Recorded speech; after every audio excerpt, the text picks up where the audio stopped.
when you are inventing a brand new product from scratch, like a technology product, it's one thing you have to innovate on the problem and solving the problem that, for your users. And so you have to innovate on that. And then there's another thing that's like half the battle, or maybe even more. It's like innovating on growth and distribution and how you're going to acquire customers, because no customer acquisition strategy, or not even one that you have innovated in, is usually the killer of most startups. And it not like it was just a crappy product. It was a crappy product, or it was a good product. It just didn't have any kind of growth engine behind it. There was no fuel in the tank. There was nothing there to help it grow. And just spending a ton of money on Facebook ads or Google ads is not a strategy, like, because you can't compete with people that are already competing in those channels. And so for us, we just took it one level at a time.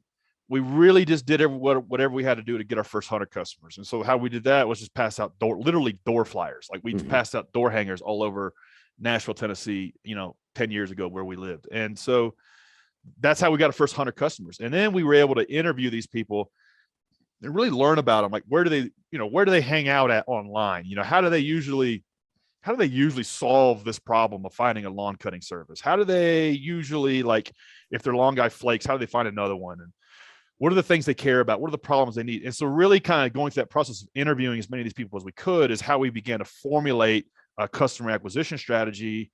And then really dial it down and like betting the company on one channel. So in the early days, like you're not going to be good at 5 different channels. You're not going to be good at Instagram stories, Google AdWords, organic SEO, Facebook ads, print, and radio at the same time. You're just not.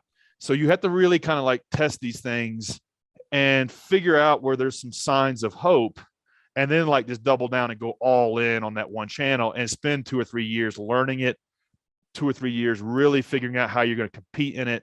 And for us, we bet the company on Google organic search. So when people search for lawn mowing service nearby me, or lawn mowing service, Indianapolis, we pop up as one of the choices to consider in the, top 3. And like, as simple as that sounds, it's really difficult to compete in that channel, because there's a lot of work that goes into competing in a Google organic search. And we've probably in the last decade, however much resources, effort, time we've put into building the application for push a button, get my grass cut, we have put just as much effort into how do we compete in Google organic search. Well, thanks for having me on, Matt. I appreciate it.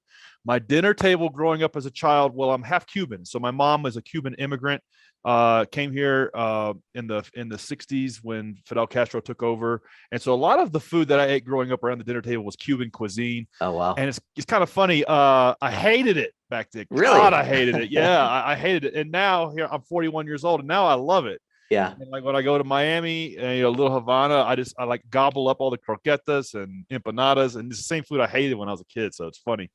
That's amazing. Yeah, that's usually what it looked like. Yeah, black beans and rice and stuff like that. Yeah, very cool. Did you have any influences, like entrepreneurial type influences, as a young person at all, or did you just kind of find it on your own at some point? Yeah. So my 2 parents didn't have, they weren't entrepreneurs, weren't business owners. My grandfather on my mom's side was, and he lost everything when communism took hold in the 60s.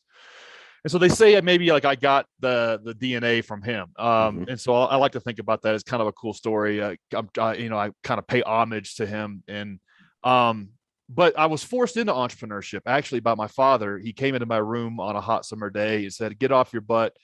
You got a gig to do. You're going to go mow the neighbor's yard." And he made me go cut the neighbor's grass. And luckily he did, because I made $20 for like an hour's work in 1995. That was amazing. And I was hooked, and I just kept mowing grass all through high school, all through college. When I graduated college, I had to kind of make a decision. Was I going to go into the job market or take a pay cut, or stick with this lawn mowing business I had? And I just stuck with that lawn mowing company for like 15 years, eventually building like one of the biggest landscaping companies in the state of Tennessee, ultimately getting that business over 150 people, 10 million in revenue. Wow. And sold it in 2013. So I learned a lot in the lawn care business on how to grow and scale a company. Yeah. So what were some of the things that you ran into? I mean, obviously you grew that for many, many years. And you had to balance, you were going to like high school, so you're balancing, all of that. You were balancing your schoolwork and obviously, social life, and then same thing through college. Is there anything that you can point out, like, so many people today are so worried about, the work-life balance and all of that. Do you have any advice on, I guess, balancing all of that in your mind? Is there any type of advice that you can give somebody who might be in a similar situation that they're worried, is this going to take away too much from my other life, right? Great question. It's a great question, and it's one that I have to oftentimes give like an unpopular opinion on. And it's like, to go from 0 to 1 to make something of yourself is hard. And like a business can be the vehicle for you to do that. And, I was a nobody. I didn't have $2 to rub together. And I retired at age 32 in a very non-sexy, traditional blue collar business. Mhm. And I got there just through 7 days a week, ran really hard, worked my butt off, didn't have a vacation for like a decade. Mhm. And that's what it took. That's what it took to grow that business from scratch. And even in early days, going to school at night and mowing grass during the day, like literally showing up to night class with grass all over me and smelling like gasoline. And then that was, like level 1 of the game. And then graduating, getting to level 2 of the game. If you want to like use like a video game as a metaphor, every level has its own unique set of challenges. And Mhm. as time goes on, you're doing 3 things. You're working in the business. So in my example, I was mowing yards, like literally physically, and then you're working on the business. So then you're developing systems, processes, routines, Mhm. marketing systems, customer service systems. As time goes on, those get more robust. And then you're also working on yourself. If you have more than like one employee, you have a few employees, you need to start learning skills around management and leadership and things like that. And so it's like you're reading books, listening to podcasts like this, and you're watching, stuff on YouTube that you never in a million years would have watched. And so it's like there's not enough time, there's not enough days in the week. Like it's a 7-day-a-week sport. At least that's been my experience. And with both companies, that business and now my current company, GreenPal, it's really like the whole life energy that you have is thrown into this Mhm. project, and that's what it takes to succeed in business. Yeah, no, makes perfect sense. And I'm glad that you brought up, the self-improvement, or the idea of realizing what might be lacking, in your management style in the business, and then, going out and, a lot of times that obviously is driven by the owner of the company. They don't necessarily see that there's an issue there. It's, go, go, go, go, go. We got to get this done. We got to get that done. And now we're over here and do this and that. And there are no like real processes, procedures, methods. There is no real improvement. Did you kind of start walking down that path as well, where, again, it just seemed like things were all over the place for you, and then, kind of like a spark struck that said, hey, I've got to solve this and solve that problem. These are, big things that we have to focus on. I guess the question would be, did you do that? And then, can you give any type of input on recognizing those types of, patterns or things that are happening in a business that, you should be paying attention to, and realizing that, hey, I got to go and find some extra help, or, I'm lacking in this area. I got to learn about this, or whatever it may be. Does that make Right. sense? Oh yeah, absolutely. I probably spent 5 years stuck in the rut that you just described, where it's Mhm. like every day is just chaos, and it's like you're managing by way of a fire hose, putting out fires, and you never can get over that hump. Like you never can get any sort of like sense of like calm and ease in the business. And that's definitely happened to me. I've spent years stuck there. Mhm. And I kind of like just got through it just through sheer perseverance. But as time went on, and I started like reading books and started learning more skills and things like that, there's 3 books that really kind of like codified the things that I did. And had I read them then, maybe I could have done it sooner. And so one book is 7 Habits of Highly Effective People by Mhm. Dr. Stephen Covey.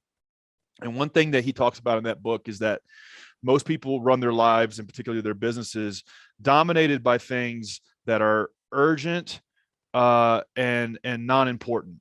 Mhm. And so, and they may even be urgent and important, but they're dominated in this quadrant of things that are urgent and maybe important or non-important. And like you just spend your whole life there. And where you really need to kind of like dedicate time towards is the things that are important but aren't urgent. Yeah. And so that's things like developing your leadership style, like really looking at the company culture, looking at your employee recruitment and retention process and system, looking at what is our retention system for customers? How do we make sure customers are happy?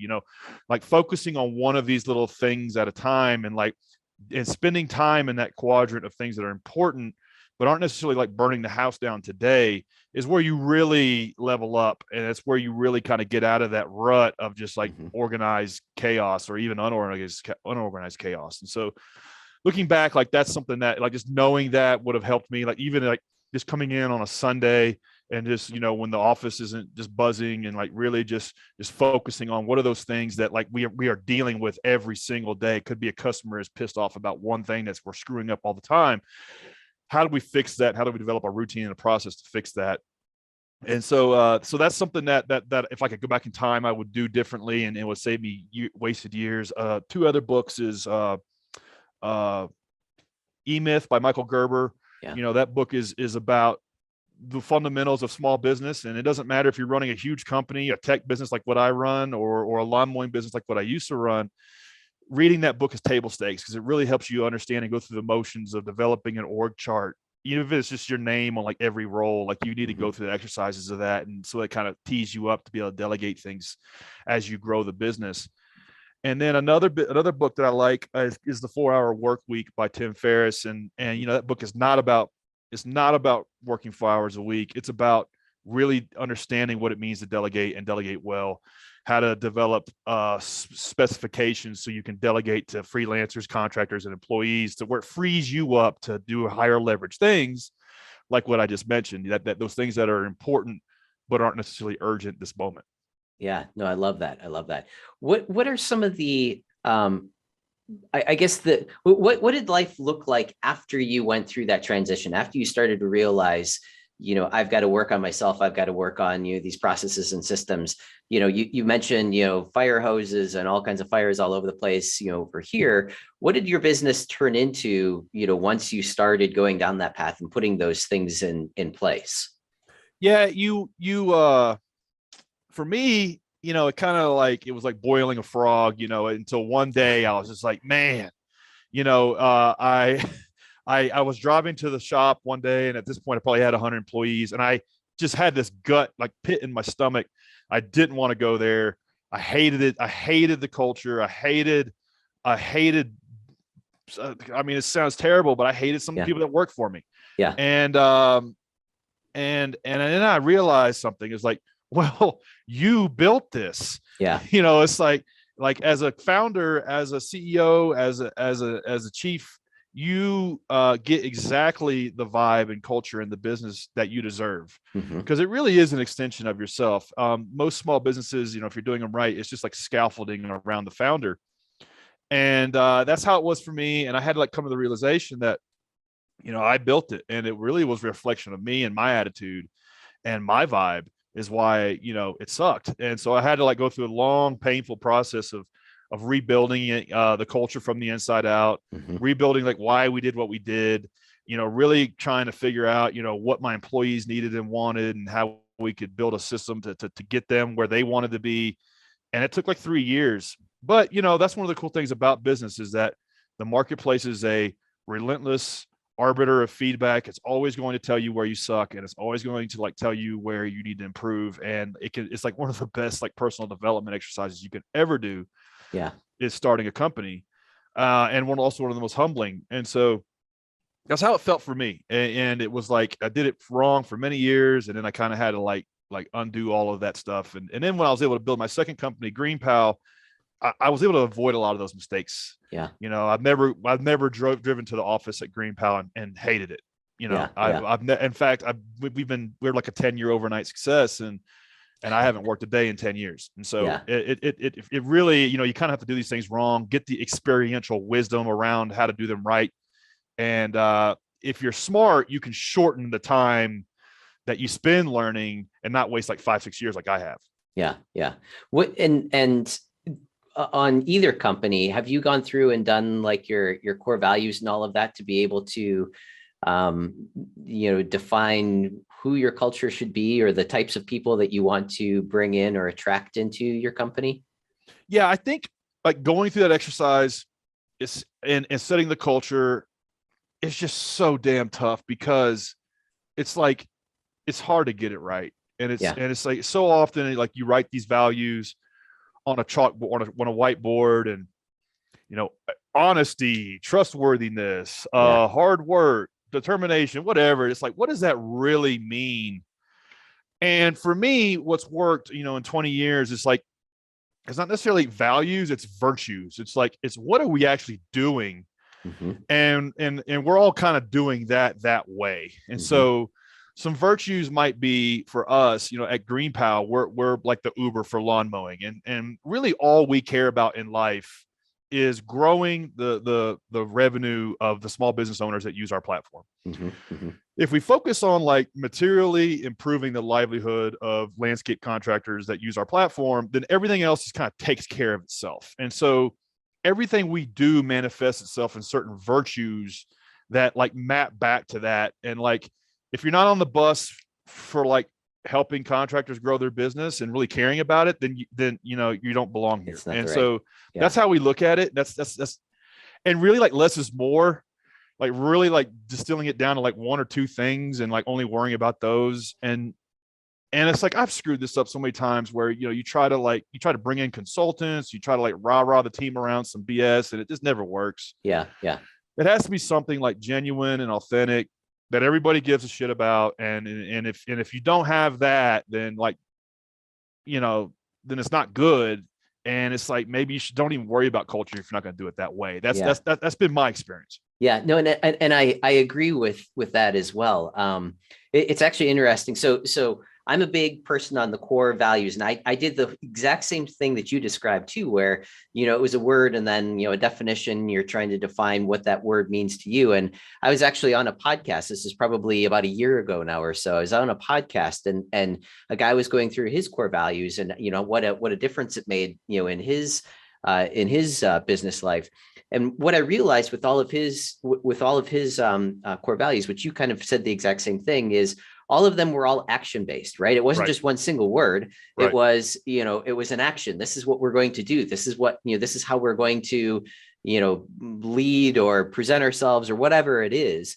So after I went through that, I kind of reframed everything and changed the core values. I mean, still the same core values, still meant the same thing, but just made it more of an action-based thing. Like, so rather than collaboration, it's I'm honored to push your broom, right? So meaning, your everybody needs to understand that, if somebody needs help, be willing to ask for help and be willing to jump in and help. So maybe it's humility, and it's like you pushing the broom, it's like, exactly. It's like, it has to manifest itself in something real in the real world and what we're doing in terms of virtues. If not, it just gets put in a filing cabinet somewhere. And then like a year later, you ask, if you have 10 people or 100 people, you'll get 10 or 100 different answers about what our culture is and what our values are. And it's so hard to get this right. Like, it is. I'm sitting here being like, tongue in cheek about it. It's so hard to get it right. And in my opinion, don't even worry about spending time or thinking about doing it unless you're going to do it right. Because then it just comes across as inauthentic. And, I have made this mistake where we'll bring in a consultant, we'll bring in a team to like rah everybody and like try to figure out what our values are. And it's like, it's just such a waste of time. Yeah. No, couldn't agree more. So you jumped from, a very, blue collar type business into a tech business. What was that transition like for you? I mean, did you understand code or understand, those business models when you decided to jump into GreenPal, or what led you into that, into that industry or into that business? Obviously you had a background in it, but I did not. I had an idea and that was it.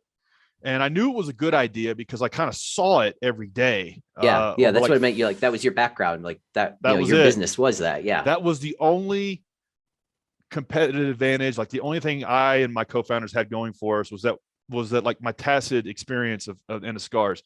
The problem was like I had just built up an 8-figure business and sold it. It was like the biggest acquisition in that particular industry in like 5 years. And so I got this big head now, and I'm riding on this high horse. And I think that I know everything there is to know about running a company and growing a company. And I thought, well, a tech startup should be easier because it's software, and the software just does what you tell it to do. And it's not all this, equipment and trucks and people and pain in the ass customers and all this stuff.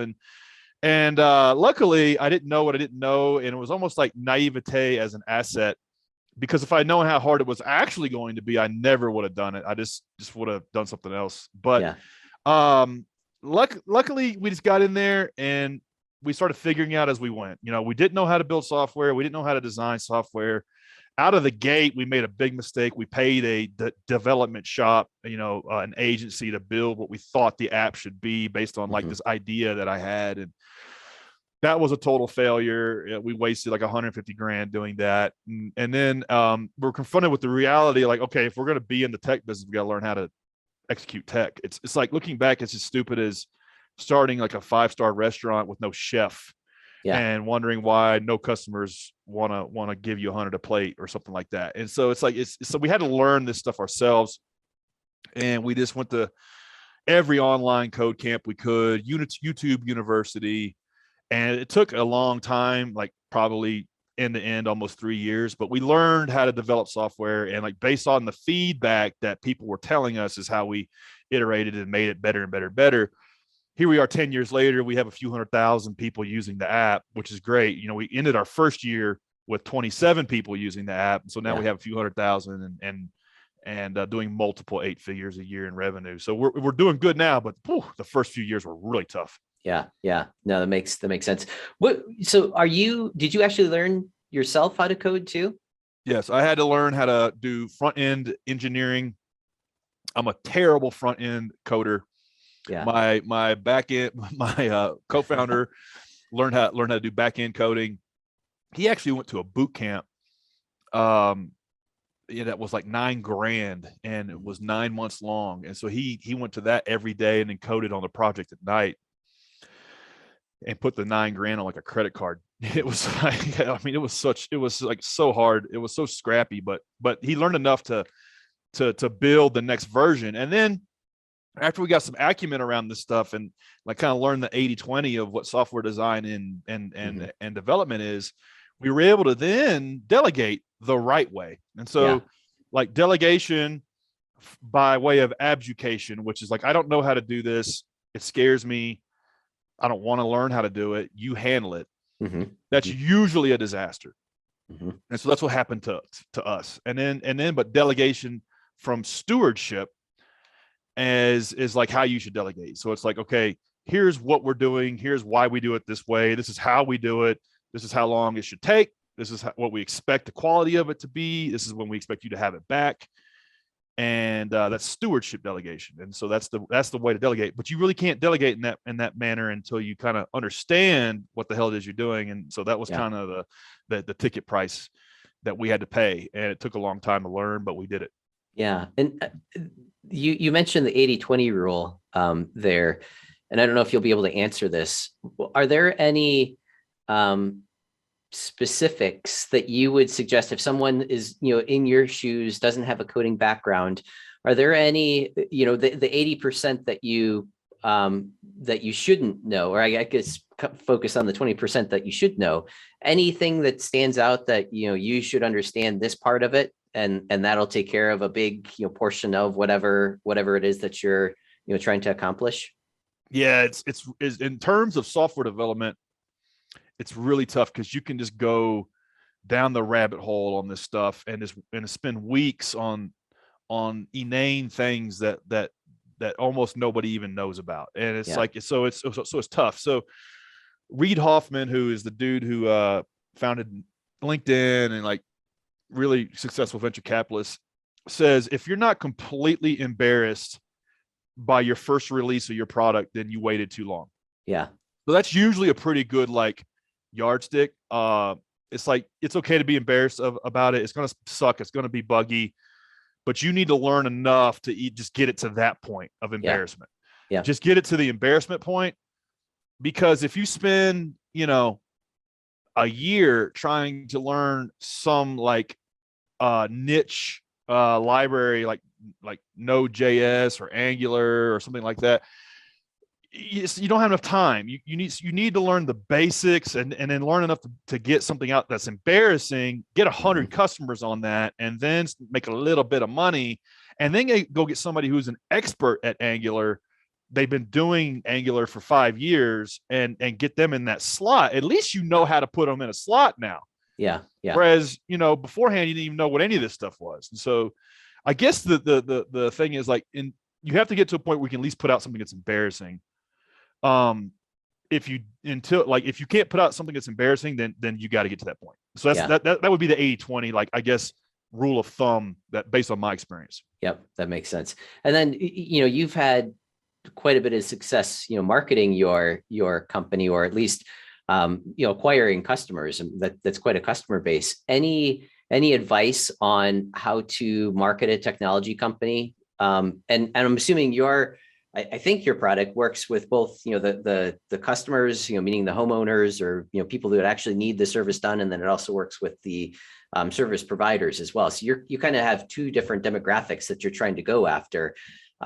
Actually, this is another question that kind of comes to mind too. So you kind of have a chicken and an egg problem, right? That's right. You can't get the service people, to use it until you have the customers, and you can't get the customers until you have the service people to be able to support it. How does that make sense? And how did that overcome, or how'd you overcome that? Yeah. So when you are inventing a brand new product from scratch, like a technology product, it's one thing you have to innovate on the problem and solving the problem that, for your users. And so you have to innovate on that.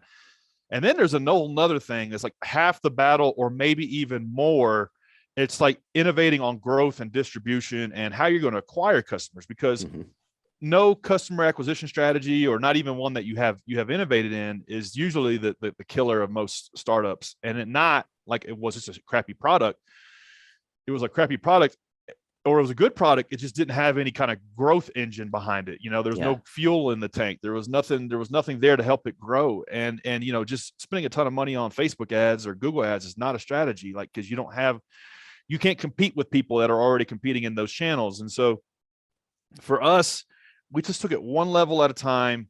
We really just did whatever we had to do to get our first 100 customers. And so how we did that was just pass out literally door flyers. Like we passed out door hangers all over Nashville, Tennessee, 10 years ago, where we lived. And so that's how we got our first 100 customers. And then we were able to interview these people and really learn about them. Like, where do they hang out at online? How do they usually solve this problem of finding a lawn cutting service? How do they usually, like, if their lawn guy flakes, how do they find another one? And what are the things they care about? What are the problems they need? And so really kind of going through that process of interviewing as many of these people as we could is how we began to formulate a customer acquisition strategy.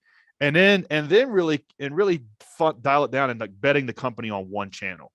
So in the early days, like you're not going to be good at 5 different channels. You're not going to be good at Instagram stories, Google AdWords, organic SEO, Facebook ads, print, and radio at the same time. You're just not. So you have to really kind of like test these things and figure out where there's some signs of hope, and then like just double down and go all in on that one channel and spend 2 or 3 years learning it, 2 or 3 years really figuring out how you're going to compete in it. And for us, we bet the company on Google organic search. So when people search for lawn mowing service nearby me, or lawn mowing service, Indianapolis, we pop up as one of the choices to consider in the, top 3. And like, as simple as that sounds, it's really difficult to compete in that channel, because there's a lot of work that goes into competing in Google organic search. And we've probably in the last decade, however much resources, effort, time we've put into building the application for push a button, get my grass cut, we have put just as much effort into how do we compete in Google organic search, because that's just what it takes. And so it's like, start small, like do things that don't scale, even if it's passing out door hangers or just like, a good one these days, maybe the new equivalent is like Facebook groups. Like every city has a dozen Facebook groups with 70,000 people in them. And, a lot of times they're posting stuff looking for whatever the thing it is that you have. And you can Yeah. just like grind out, 100 customers that way. But whatever the thing is that doesn't scale, do that, get 100 or 500 customers, then you'll learn how to scale a customer acquisition strategy. Yeah, love that. Love that. And I think you touched on a couple of different good points there too, where people will go out and they, again, today it's like you mentioned, today it's Facebook and tomorrow it's going to be Instagram. And, they see something over here for Google AdWords and they try to do everything all at one time. And that's, I think I kind of alluded to this, in the beginning where, people are all over the place with what they're trying to do, and then nothing gets done. Right. So just focus on one thing. And get good at that, like you're saying, and then you'll get progress, you'll learn something and then tweak from there rather than trying to go out and do this, that, and everything. So yes, no, I love so that. much of entrepreneurship is saying no to things that are a distraction and really just doubling down on the things that are already working and doing them better. Mhm. The problem is like that stuff usually sucks. Like it usually is not fun. Yeah, If you're good at SEO, like you don't want to write a bunch of blog posts. You don't want to right. do a bunch of outreach to journalists. You don't want to, but like literally, like that's usually the best path. It's like doubling down on things that are working. Now, if it's not flat out not working, like you've spent 6 months and you've really worked hard on it, and it's just not a fit, you gotta pivot to something that is. So it's like a the way I would put it, it's like a relentless. It's like a it's like a persistence and like flexibility is what it is. It's like a relentless persistence in figuring out what works, but being flexible about it, like a yin and a yang. So you can't Yeah, just be like, you can't just like just spend 3 years on something that's not working. You have to identify when it's time to pivot to something else. But the problem I see is a lot of new entrepreneurs is they only spend 3 months and it just didn't like like they build it and they didn't come. And then they pivot to something else. Like, well, if you just kind of like maybe spent a year on that thing, maybe you could have got it going. And so yeah, it's both. yeah. No, couldn't agree more. What's next for GreenPal? Are you obviously you guys are trying to expand in that, but anything on the horizon that you're excited to announce or talk about or anything along those lines? We are expanding into every small market throughout the United States, which is just like there's 1,000 of them, and so building it from the ground up in a Wichita, Kansas, or a your cities that don't have pro teams, and Yeah, so that's like the next year, and then we want to expand it to Canada, UK, and Australia, and then beyond that, we need to get this business over $100 million a year in revenue, and so that's probably the next 3 to 5 years. I'm not a big 5-year plan guy, like, but mhm. I know like we have one goal. We need to get it to 9 figures, and so doing everything we got to do that. And by the way, like that directly maps to what our really our why is. It is Yeah. like putting more money in the pockets of guys and gals that make a living cutting grass is why we get out of bed in the morning. Yeah, I love it. I love it. If people want to learn more about GreenPal or your services, what would be the best way to reach out and get in touch? Yeah, if you live in the United States, you need to get your lawn mowed. Life's too short to mow it yourself. Mhm. Just download GreenPal in the App Store or Play Store. And then anybody who wants to get at me, you can hit me up on Instagram, Bryan M. Clayton. Love it. Bryan, this has been fantastic. Lots of great nuggets here, for new and experienced entrepreneurs alike. So I certainly appreciate that. And good luck in the future with GreenPal. Thanks for having me on the show, Matt. I appreciate it.